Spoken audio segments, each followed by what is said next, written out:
नमस्कार विद्यार्थी मित्रांनो, डॉक्टर सुशील स्पॉटलाईट या आपल्या यूट्यूब चॅनलवर तुमचं सर्वांचं स्वागत आहे. या लेक्चरमध्ये आपण जागतिक मलेरिया अहवाल 2020 त्यासंबंधीचे महत्त्वाचे फॅक्ट्स बघणार आहोत. तत्पूर्वी डॉक्टर सुशील स्पॉटलाईटला टेलिग्रामवर फॉलो करण्यासाठी डिस्क्रिप्शनमधली लिंक तुम्ही वापरू शकता आणि फेसबुकवरही आपला ग्रुप आहे तिथेही फॉलो करू शकता. स्पॉटलाईट इयरबुक 2021 आणि स्पॉटलाईट MCQ बुक 2021 हे जानेवारीच्या पहिल्या आठवड्यात मार्केटमध्ये येईल. सो स्पॉटलाईट रायटिंग फोरमच्या ज्या ॲक्टिव्हिटीज आहेत त्याच्यामध्ये इनरोल करण्यासाठी spotlightratingforum@gmail.com या मेल ID वर मेल तुम्ही करू शकता. IAS मेन्स करता daily answer writing, weekly GS एसे आणि MPSC करता मराठी इंग्रजी निबंध अशा 2 ॲक्टिव्हिटीज आहेत त्याच्यामध्ये तुम्ही इनरोल करू शकता. जो काही अहवाल आहे आपला जागतिक मलेरिया अहवाल 2020 जागतिक आरोग्य संघटना जी आहे WHO तर तो रिलीज करत असते आणि WHOचा हा अहवाल आलेला आहे. सर्वाधिक मलेरियाग्रस्त देश जे आहे तर तिच्यामध्ये भारताचाही रँक आहे. बुर्किना फासो, कॅमेरून, कांगो, घाना, माली, युगांडा तर हे देश आहेत की ज्याच्यामध्ये मोठ्या प्रमाणावर मलेरियाचे रुग्ण आहेत. त्यातल्या त्यात पण भारतासह जगभरातले 11 देश म्हणजे भारत सोडून एकूण अजून 10 देश यांचा जर विचार केला तर तिच्यामध्ये जवळपास मलेरियाचे जागतिक स्तरावरचे 71% रुग्ण आढळतात. म्हणजे 11 देशात 71% रुग्ण. त्याच्यामुळे या 11 देशांवर जास्तचा फोकस करणं गरजेचं आहे. याच्यामध्ये पण जे काही आहे तर मोठ्या प्रमाणावर साऊथ एशिया आहे, त्याच्यानंतर आफ्रिकेतले देश आहेत. मलेरियाचे रुग्ण जर तुम्ही बघितले तर 2000मध्ये मलेरियाचे रुग्ण भारतात होते 2 कोटी. 2019मध्ये ते होते 56 लाख. म्हणजे याचा अर्थ काय की भारतामधले रुग्ण जे आहेत ते 2000 ते 2019 या काळामध्ये मोठ्या प्रमाणावर कमी झालेले आहेत. दक्षिण पूर्व आशियामध्ये 2000मध्ये 2 कोटी 30 लाख रुग्ण होते. आता बघा दक्षिण पूर्व आशिया त्याच्यामध्ये 2 कोटी 30 लाख आणि 2019मध्ये 63 लाख एवढे रुग्ण होते. मलेरिया विरुद्ध जर तुम्ही विचार केला तर 2019मध्ये जागतिक निधी जो होता तो $3 अब्ज इतका निधी होता. अपेक्षित निधी जो आहे मलेरियाकरता की मलेरिया संबंधी तुम्हाला जे काही नियंत्रण करायचं आहे त्याचं इलिमिनेशन करायचं आहे तर जवळपास $5.6 अब्ज इतका निधी पाहिजे. म्हणजे तुम्ही जर तसं बघितलं तर 50%च निधी मलेरियासाठी उपलब्ध आहे आजच्या डेटमध्ये आणि त्याच्यामुळे आपल्याला खूप चांगल्या गोष्टी करता येत नाही. कारण शेवटी मेजर इश्यू जो आहे तो फायनान्शियल इश्यू आहे. कोविड-19च्या बाबतीत पण फायनान्शियल इश्यू जागतिक स्तरावर समोर आलेला आहे. जगातल्या मलेरिया रुग्णांचा विचार केला 2019मध्ये 22 कोटी 90 लाख इतके जगामध्ये मलेरियाचे रुग्ण होते आणि त्यातल्या त्यात भारताचा वाटा बघा किती आहे. भारतामध्ये 2019मध्ये 56 लाख होते. जागतिक मलेरिया दिवस. आता मलेरिया संबंधीचे काही फॅक्ट्स आहेत बघा. जागतिक मलेरिया दिवस जो आहे तो 25 एप्रिलला साजरा केला जातो.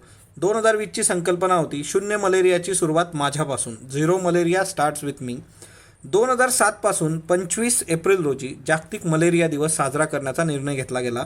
तो निर्णय जागतिक आरोग्य परिषदेच्या 60व्या बैठकीमध्ये घेण्यात आला होता. 16th असेंब्ली है ना, त्यांची जी काही 60वी बैठक होती. आणि जागतिक आरोग्य परिषद काय आहे तर WHOची म्हणजे जागतिक आरोग्य संघटनेची निर्णय घेणारी संघटना आहे. महत्त्वाचं डिसिजन मेकिंग बॉडी जी आहे तर ती आहे. आता हिच्यामध्ये जो मेजर इश्यू आहे की एखाद्या डिसीजबद्दलचा दिवस साजरा करणं तर WHOचा जर तुम्ही विचार केला तर WHO फक्त 4 डिसीजेससाठी अवेअरनेस किंवा त्याच्या निर्मूलनाचे दिवस साजरे करते. तिच्यामध्ये एक आहे HIV एड्स है ना, 1 डिसेंबरला एड्स दिवस पण होता बघा. त्याच्यानंतर मलेरिया जे तुमच्या समोर आहे. दुसरा आहे ते म्हणजे TB आणि लास्ट चौथा जो आहे तो म्हणजे हिपॅटायटिस B. ओके, सो एवढे सगळे 4 डिसीज आहेत की ज्याच्या संबंधी हे काम करतं WHO.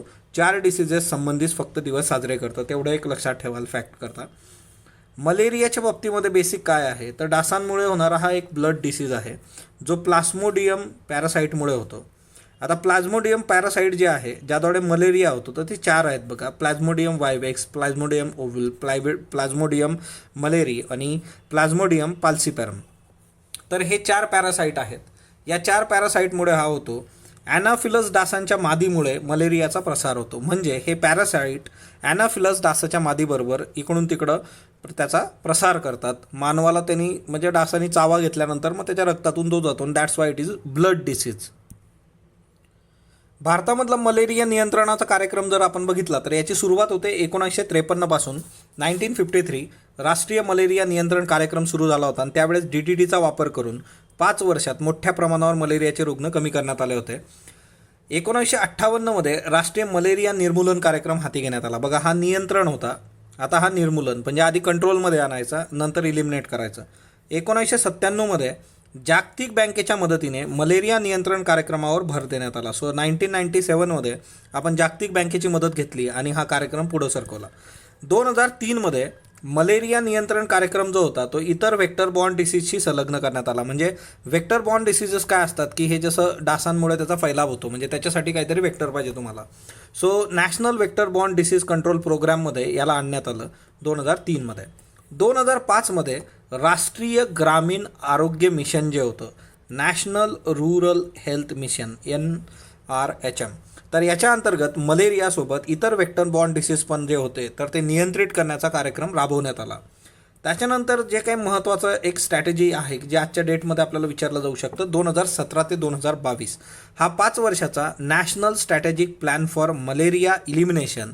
तर हा प्लॅन आखलेला आहे ज्यात भारतातल्या 658 जिल्ह्यांपैकी 571 जिल्ह्यातल्या मलेरिया जिल्ह्यांचं निर्मूलन करण्यात येणार आहे. म्हणजे त्या जिल्ह्यांमधला जो मलेरिया आहे तो निर्मूलन करायचा 678 पैकी 571, आणि याच्यासाठीचा 5 वर्षाचा कालावधी आहे 2017 ते 2022.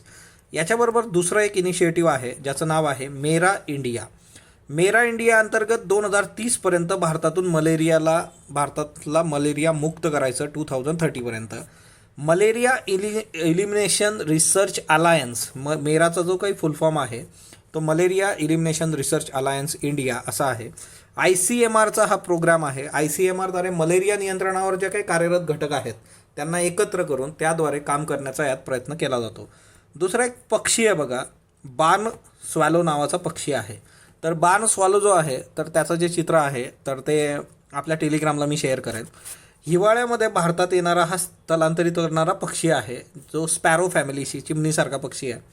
डास हे त्याचं अन्न असल्यामुळे मलेरिया नियंत्रणामध्ये त्याची भूमिका फार महत्त्वाची ठरते आणि हा हिवाळ्याच्या ह्याच्यात येतो आणि मग त्या सगळ्या ह्याच्यामध्ये ह्या पक्षामुळे इथला मलेरिया नियंत्रित होतो. म्हणून बघा की स्थलांतरित पक्षी येणं का गरजेचं आहे. स्थलांतरित पक्ष्यांचा जो काही महत्त्वाचा रोल वेगवेगळ्या ह्याच्यात येतो, मग ती फूड चेन असेल, फूड वेव असेल, तर ते फार महत्त्वाचं आहे.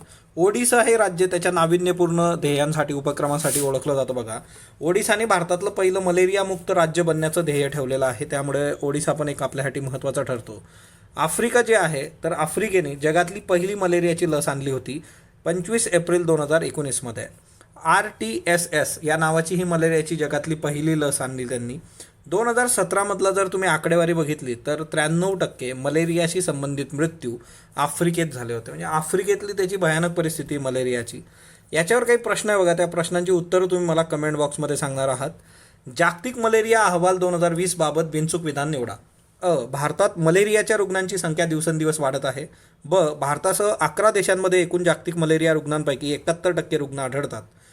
मलेरिया निर्मूलनासाठीचा जागतिक निधी पुरेसा नाही. फक्त ब आणि क. पुढचा प्रश्न आहे, जागतिक मलेरिया दिवस कधी साजरा केला जातो. 1 डिसेंबर, 25 एप्रिल, 31 मे, 1 जानेवारी. मेरा इंडिया अंतर्गत भारताला कधीपर्यंत मलेरिया मुक्त करण्याचं ध्येय ठेवण्यात आलेलं आहे. 2025, 2022, 2030, 2050. खालीलपैकी मलेरिया मुक्त राज्याचं ध्येय ठेवणारं भारतातलं पहिलं राज्य कुठलं. राजस्थान, ओडिसा, मेघालय, केरळ. जगातील मलेरियाची पहिली लस कुणी आणली. America, Russia, Africa, Bharat. याची उत्तर तुम्ही कमेंट बॉक्समध्ये देणार आहात. स्पॉटलाईटला जो तुम्ही प्रतिसाद देता त्याबद्दल मी आपला आभारी आहे. स्पॉटलाईटला लाईक करा, शेअर करा, सबस्क्राईब करा. धन्यवाद विद्यार्थी मित्रांनो.